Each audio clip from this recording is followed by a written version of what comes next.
Good day, guitar kids. This is Devin Townsend, and welcome to my home video. Today, I'll be explaining various techniques that I use in order to create my big old rock and roll sound. So, I hope you've all got your sticky fingers ready for some rocking, and we'll continue with boogieing after this short break.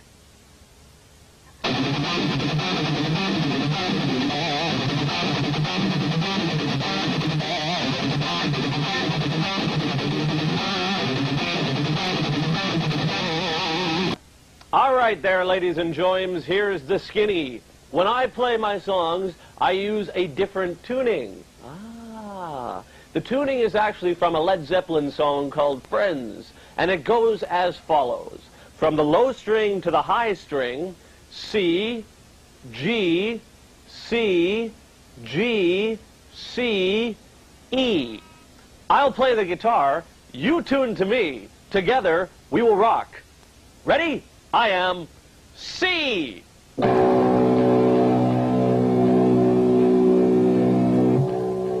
G.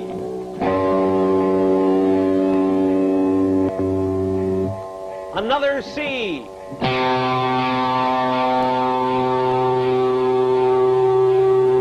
Another G. Yet another C. And finally, the out-of-place E. It even sounds like an E, too, doesn't it? It goes E. So, there you are. If you didn't get it that time, rewind the tape and tune up to me again. So enough horsing around now. Now it's time to get down to business. The first thing I would like to discuss with you is the scales that I use in this particular tuning. The reason I've chosen this tuning to write all my music in is because it eliminates any stress. It's a very easy tuning to navigate in.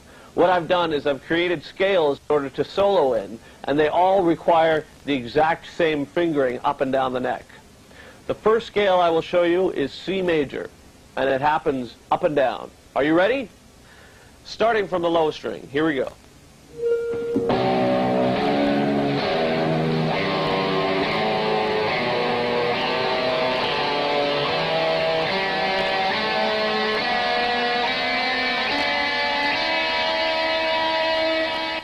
Second scale.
What I do with all these patterns is if I need to do a solo in the key of C, I just use any of these in any order, and you're fine. Let me demonstrate.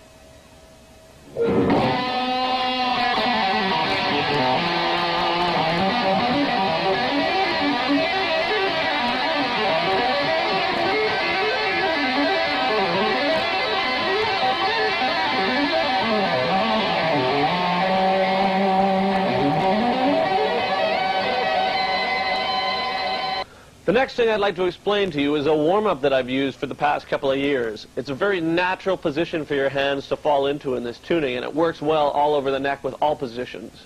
I'd like to play it for you fast, then I'll play it for you slow a couple of times, a bit faster, and then full speed again. The lick itself, up to speed, sounds like this.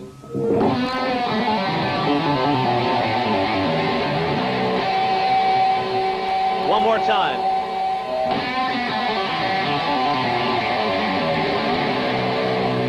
Like I said, you can use it all over the neck. You can move it up.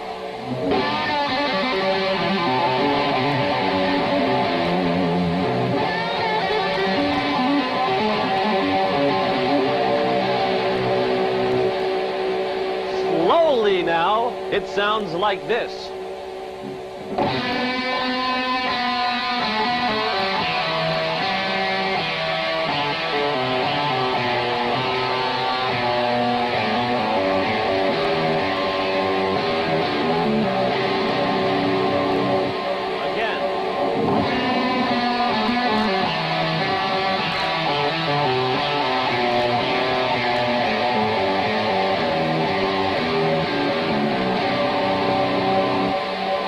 A little bit faster.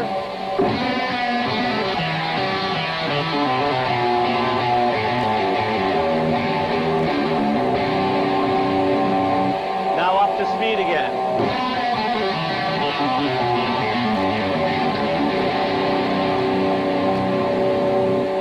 That's a warm-up to keep you going before we start. So just try and practice that over and over, up one fret at a time, and just keep going up and down the neck doing that lick. Let me explain. By playing it.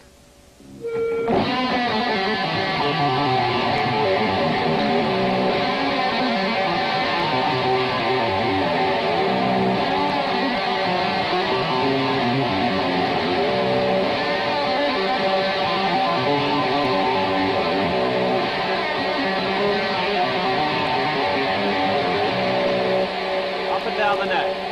That's a warm-up for you to get you started before we get into the more hectic stuff.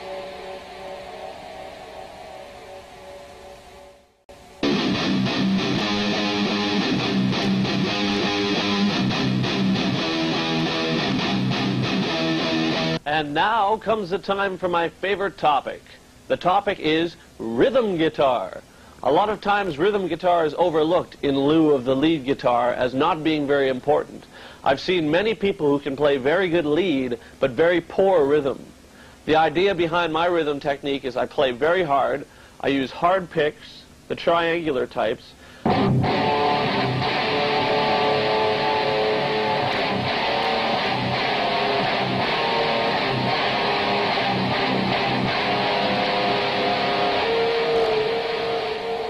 what I'm trying to get across here is the weight of the rhythm.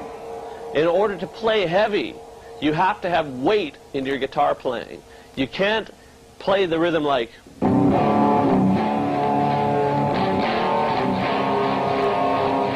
without any weight behind it. What you need to do is you really need to push the strings. You push into this leg. Dun, dun, dun, dun. You're like taking the energy of your fingers and you're pushing it into the floor with your leg. But the right hand has to hit the strings in a specific way. Let me demonstrate. These two fingers, your little finger and the finger above, what I tend to do with that is grab or brace them against the high E string. What that enables me to do is grab the strings with more pressure. I play the pick against the strings on an angle, because if it's on an angle, it crunches. So with these two techniques together, you crunch. If you're loose, it doesn't have the same effect. If you grab onto the E string and push on an angle, you get a really deep sound. Let me demonstrate this again.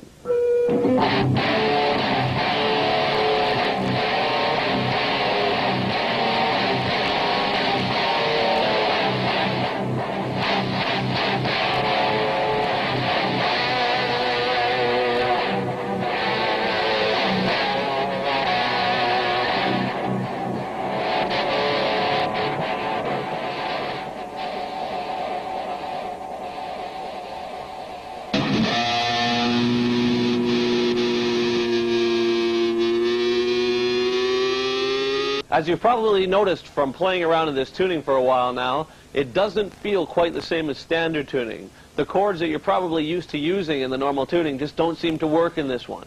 Allow me to shed some light on this situation by explaining to you some of the chord voicings that I use in order to make myself clear in this particular tuning. The first one I would like to show you is what I would call an in-between chord. If you have two chords that you're trying to get to, starting on, say, a C, and then going to a D, instead of going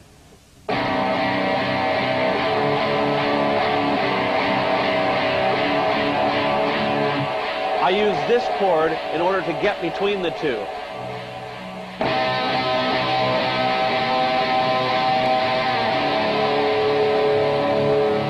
So the fingering for this chord is as follows.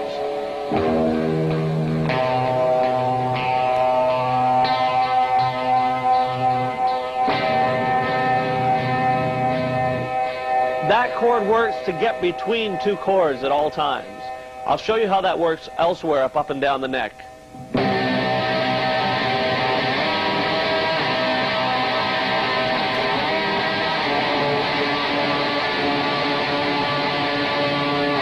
It's a very lush chord. You can use it in many different contexts. I used it on a record and it sounds like this in this particular context.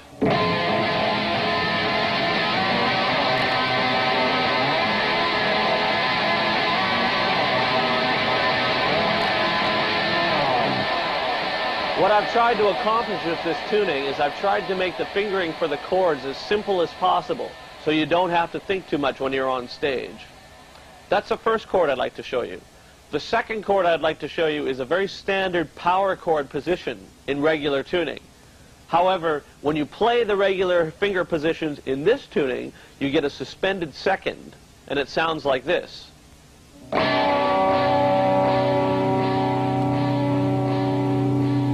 Now, what I've done with this chord is it works really well on the A string. You can play it like this.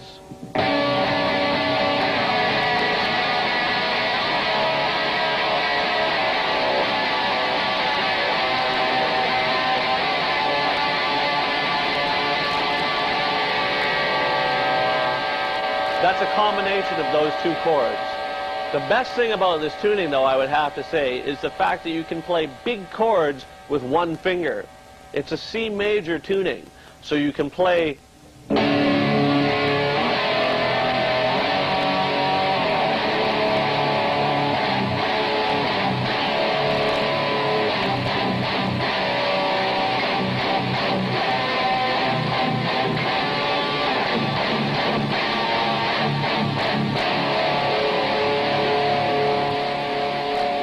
there are some chords for you to play around with.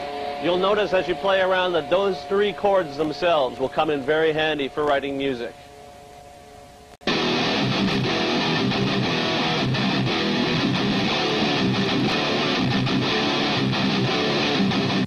I would like to discuss with you now a shuffle beat.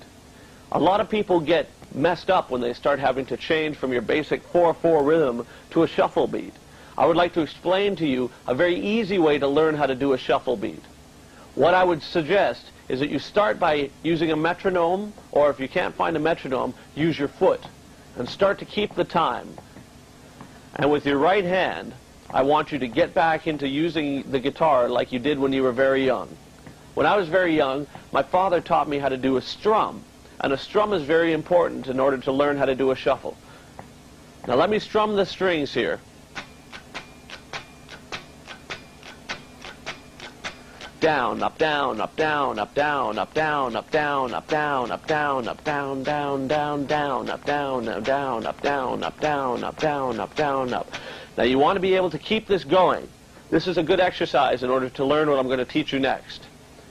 1, 2, 3, 4. 1, 2, 3, 4. 1, 2, 3, 4. 1, 2, 3, 4. Now keep that going. Now what I would like you to try doing is I would like you to try doing the big heavy picking style that we had discussed earlier in a shuffle mode. The down, up, down, up. It would sound like this. 2, 3, 4.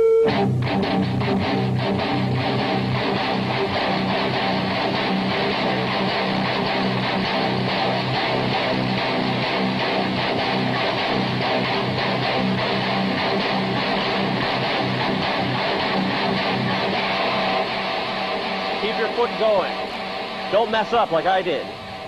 Now, the next thing I would like to discuss with you as far as a shuffle beat is concerned is opening it up and making it part of a rhythm. So watch my hand and what I'm doing here.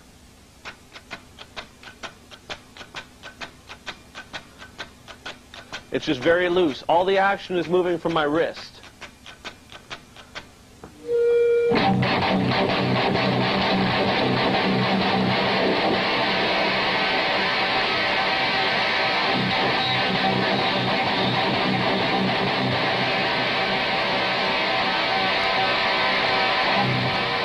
The ideas are limitless.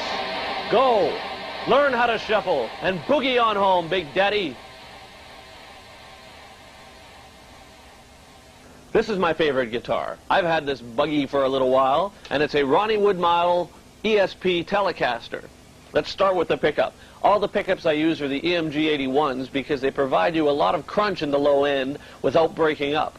This pickup here is a dummy. It actually doesn't work, and it's held on by a homemade faceplate. This is made out of a piece of electrical board, and it had a little picture on there, but it got rubbed off after years of use. Let me see what else. We've got a maple neck, standard fretboard, standard tuning pegs, and the heaviest wood I could find. I find that the heavier the guitar is, the more substantial it feels, the more I can gauge the quality of it. Hugga, hugga, hugga, hugga, hugga, hugga, hugga. We'll go over to this one here. This is a brand new ESP one of mine. This is the Infinity model, as you can tell by the craftily titled little cheeseoid bit there. And it's a maple neck, EMG 81 pickup there, Roland MIDI pickup to run a synthesizer at the same time, and a Floyd Rose sustainer that can provide a lot of sustain going up and down there. Funny thing about them sustainers providing sustain. Oh God, I'm getting tired. So that about does it for the guitars. I could do a dance for you if you'd like, but it probably wouldn't sell you anymore. So we'll go on to the amps next. But we have to do a bit of a cut and go to these next commercial messages. Here, my friends, is a very dubious topic. The topic is soloing. For a long time now, guitar solos have been considered to be very cheesy. And the reason is because it's very easy to overstate what you're trying to put across. When you're playing guitar solos just without a band, it's okay just to rip and have fun. But for me, what I try and do is I try and keep the solos to accentuate the song. What I mean by that is if the song is in a key of C, I try and make sure that the solo copies or at least contributes to the melody line of the song. I remember listening to an old Cars song, and Rick Ocasek, the guitars for the Cars, was very good at this. He would be able to take the song, and when it came time for a solo, the solo spoke as a piece of art unto itself. What I can explain to you as far as soloing from my perspective is if you're playing in the key of C, like we played before, that key, you can use the scales that I showed you in the beginning to do anything with. Now, pretending that the band is playing in a key of C with a shuffle beat, what I can do is I can play my guitar with those scales and use some of the rhythm techniques that I've showed you before and come up with something like this.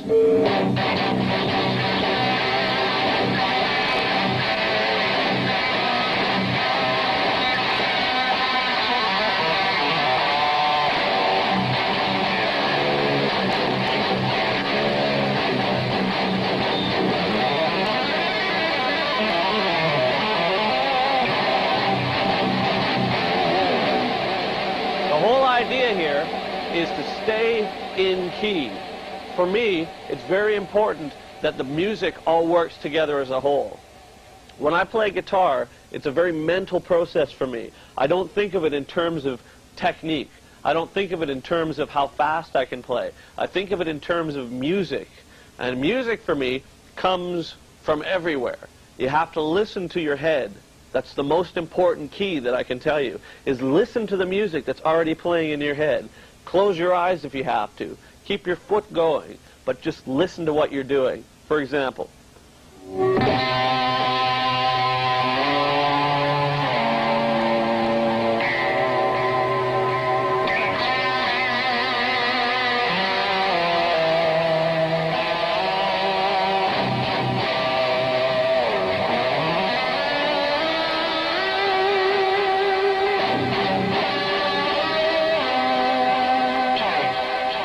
what I'm doing is I'm staying within the keys, I'm staying within the scales that I had showed you earlier, but what I'm trying to get across is as long as I know my boundaries, as long as I know the parameters in which my music is going to be kept, I can continue to solo day after day. Now, what I would like to also point out is that you have to remember what key you're in. You have to remember where you're going to be playing at all times, because it's far too easy just to go.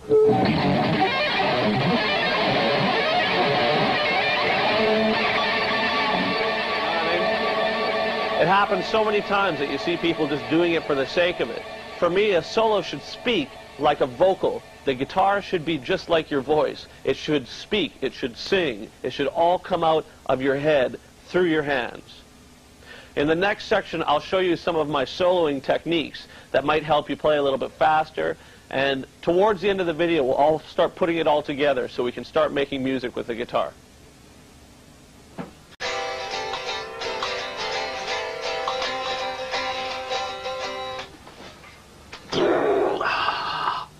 Here's a couple of soloing ideas for you that may help you play in the key of C that we've been working in.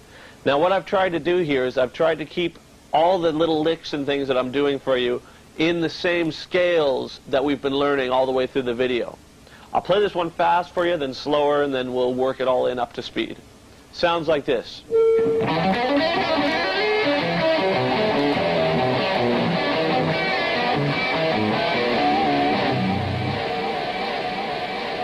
Slowly now, it sounds like this.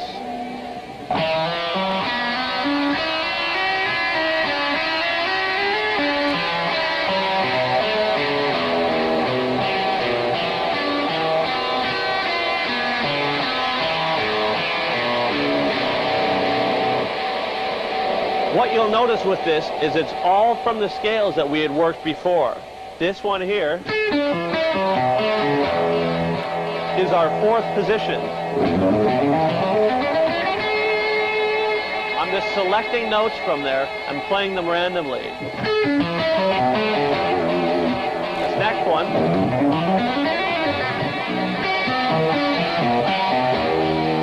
and the next one is from the second position.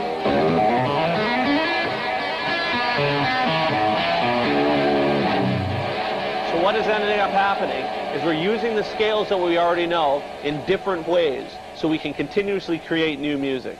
Let me play that one again for you slowly.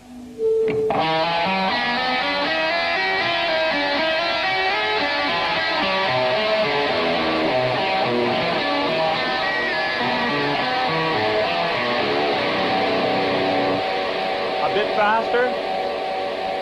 First three are hammer-ons.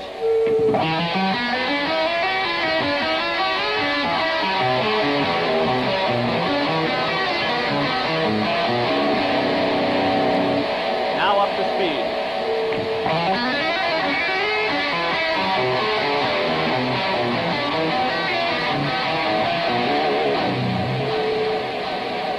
The next lick I would like to show you continues in the key of C, and it starts on the 12th fret.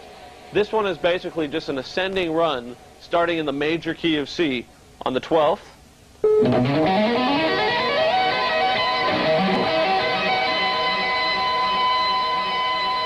Slowly.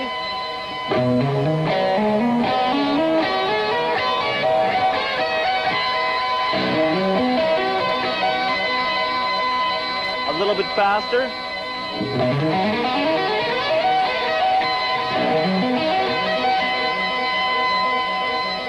Now what we can do here is we can start making solos all in the key of C that sound great just because they're all playing with the same echoes. A lot of what I do in a solo is I utilize my echoes. Now the echo continuously plays the notes that you were playing before, and if everything that you're doing harmonizes with those notes, you get a big, nice orchestral sound. Let me demonstrate with the two licks that I've already showed you.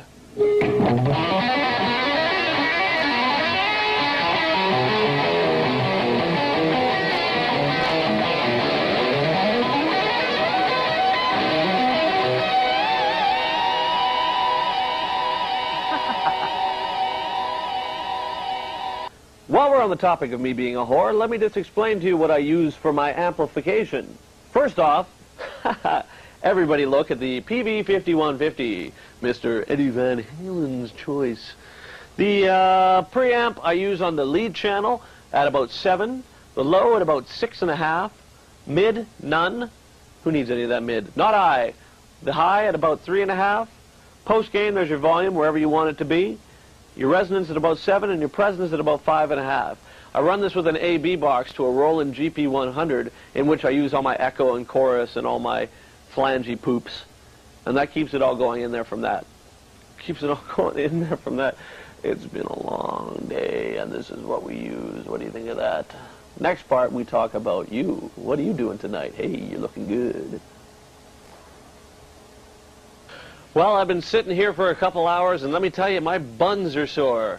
They're all flat and hating it. But that's okay, because we're in it for the metal, and the metal's coming back at us. Right? Right. So, the next part I'd like to go over would be tapping. The sweeping will come later, but at first, we've got tapping. It's another technique that can be overused, and I tend to overuse it as well, but it can sound really nice. It can sound really like a keyboard in this particular tuning. Now, what I would like to show you is one of the licks that I've been using for quite a while, and I'll play it fast, slow, and in between, and then fast again. Starting on the B string.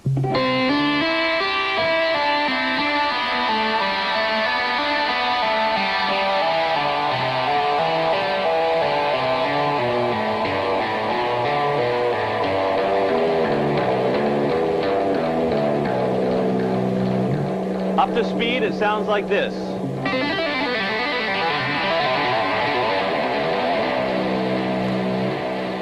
One more time, slowly.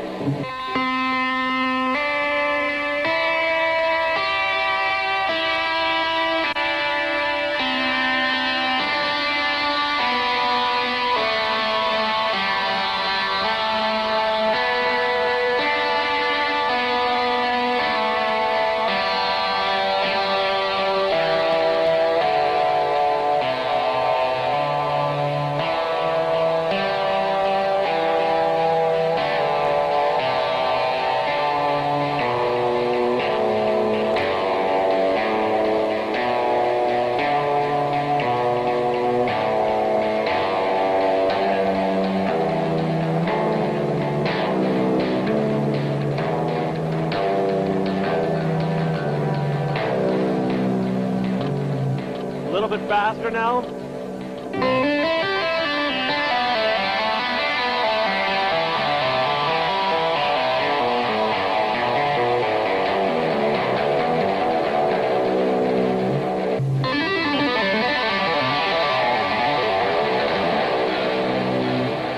Now this particular rhythm you can use anywhere in the key. That was just in the first position of the scales. What I do now is I go up to the third position and tap on another note that's in the fifth scale. So it goes like this.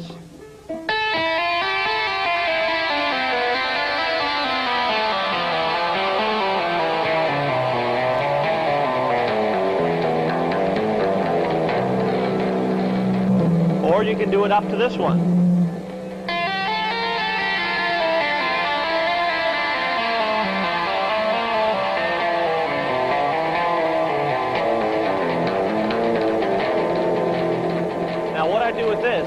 It's so easy because it's the same thing over and over again.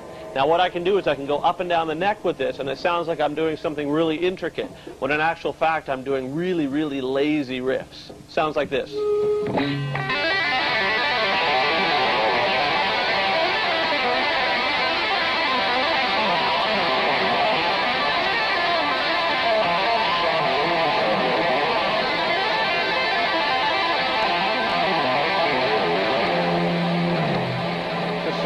Over and over again, but what I'm doing is I'm just moving it up and down the neck.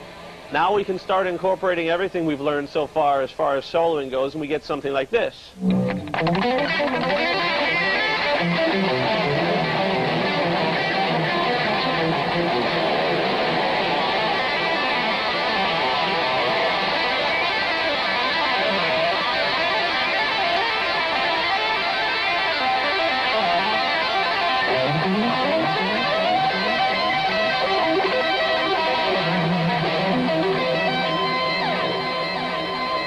All in the same key, very easy. All you've got to do is practice it and eventually it comes. Next we'll go over some sweeping. but you have to see this first. Now, sweeping is something that tends to be used very masturbatorily. Is that a word? It's a word now, masturbatorily. It's a southern term for melting wax. Actually, no, it's meaning masturbation. Now, the reason why I say that is it's so easy to play fast when you do sweeping, and it's so easy to make people think that you actually know what you're doing while you're sweeping. Allow me to demonstrate.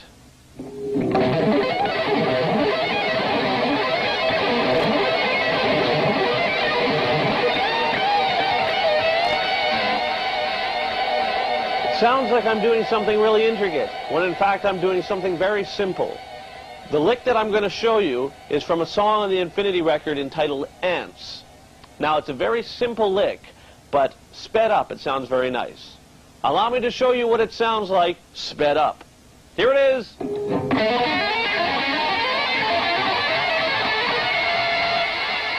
One more time for those of you who are asleep.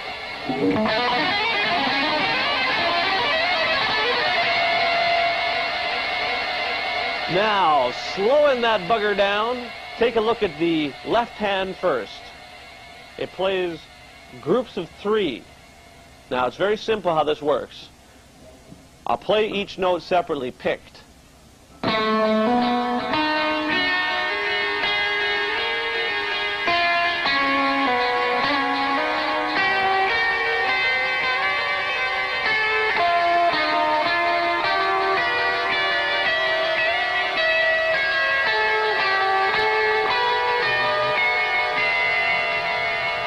It's the same 3 strings. If you're going to be playing it, for example, quarterly, it works like this.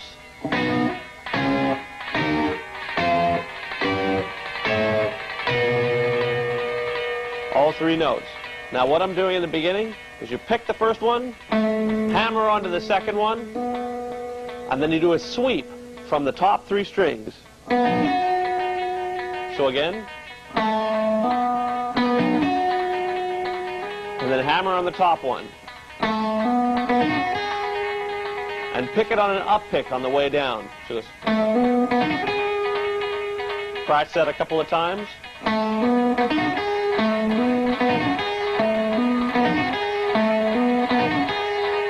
Now the next thing you do is you slide up to the next phrase. So it goes.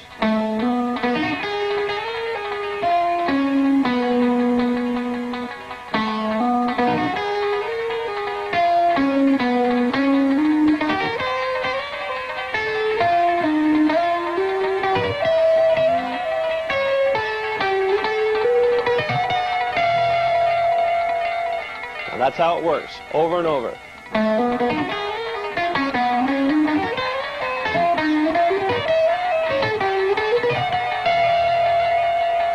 Now speeding it up a bit more.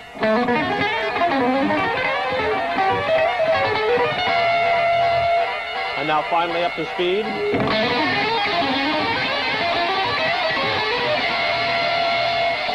You can use this up and down the neck.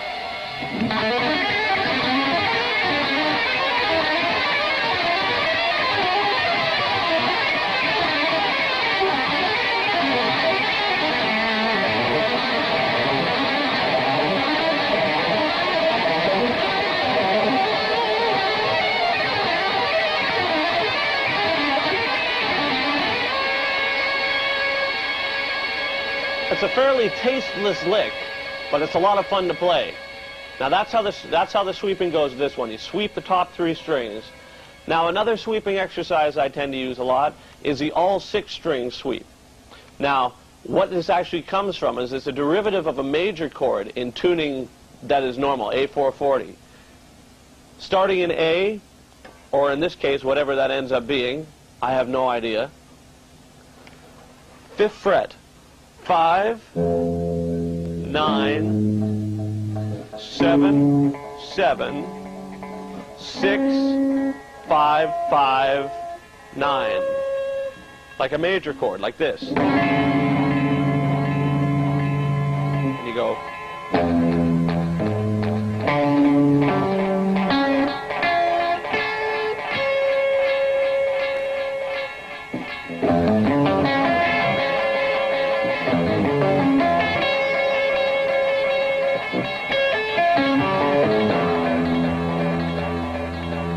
one of my little sweeping licks that tends to go up and down like this.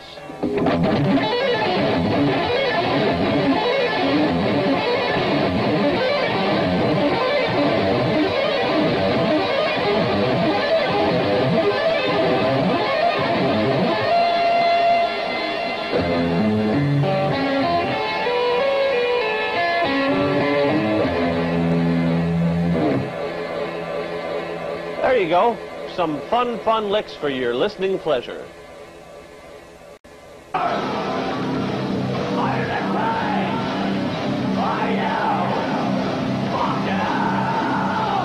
The next section, right now, for you. A lot of people have problems with the idea of playing guitar while singing.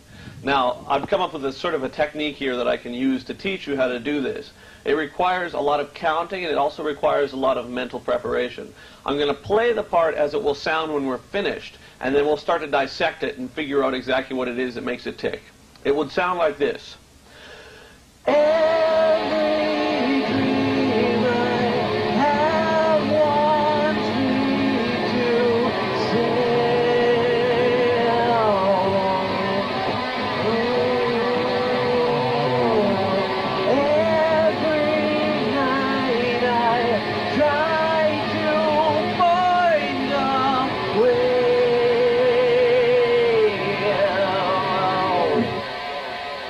Now, what we'll start with is the rhythm itself. Now, the rhythm would be a 4 count. 1, 2, 3, 4. 1, 2, 3, 4. Every dream I have wants me to stay. Now, what I'm trying to do is I'm trying to land each word on a specific beat. 3, 4. Every dream I have wants me to stay. That's on the beat. 1, 2, 3, 4. 1, 2, 3. Every word I say is on the 1 and the 3 of the beat. 3, 4. Every dream I have wants me to. You just keep rehearsing this. 3, 4. Every dream I have wants me to. Now remember, each word that you sing is on the 1 and the 3 of the beat. Now let's try and incorporate the guitar. We're not going to put any of the voices in yet. We're just going to play the chord. The chord is on the 9th fret. 3, 4. Every dream I have wants me to stay. Keep your foot moving to the beat, and in your head, keep counting it. Every dream I have wants me to stay. Now what you can do is every time you're looking for a vocal pattern, you just keep it in terms of numbers. If you try and think of it in terms of words, if you try and go, oh God, every dream, you get confused. It's very easy to get confused while you're singing it. But if you think of it as terms of which number of the beat you sing, every 1, 3. Those are the 2 notes that you think.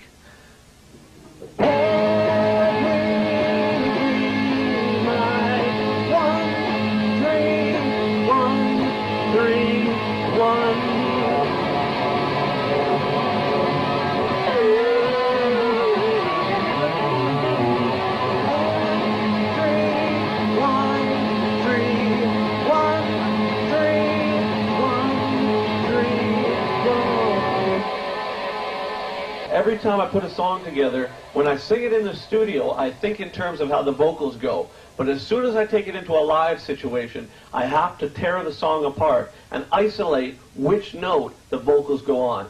We've started off with a very simple vocal track, but as you work up, you'll find that it becomes easier and easier. Your hands start playing one rhythm, and your vocals start singing another one. But actually, they're connected through the tempo itself. So there you are. I hope that gives you some help.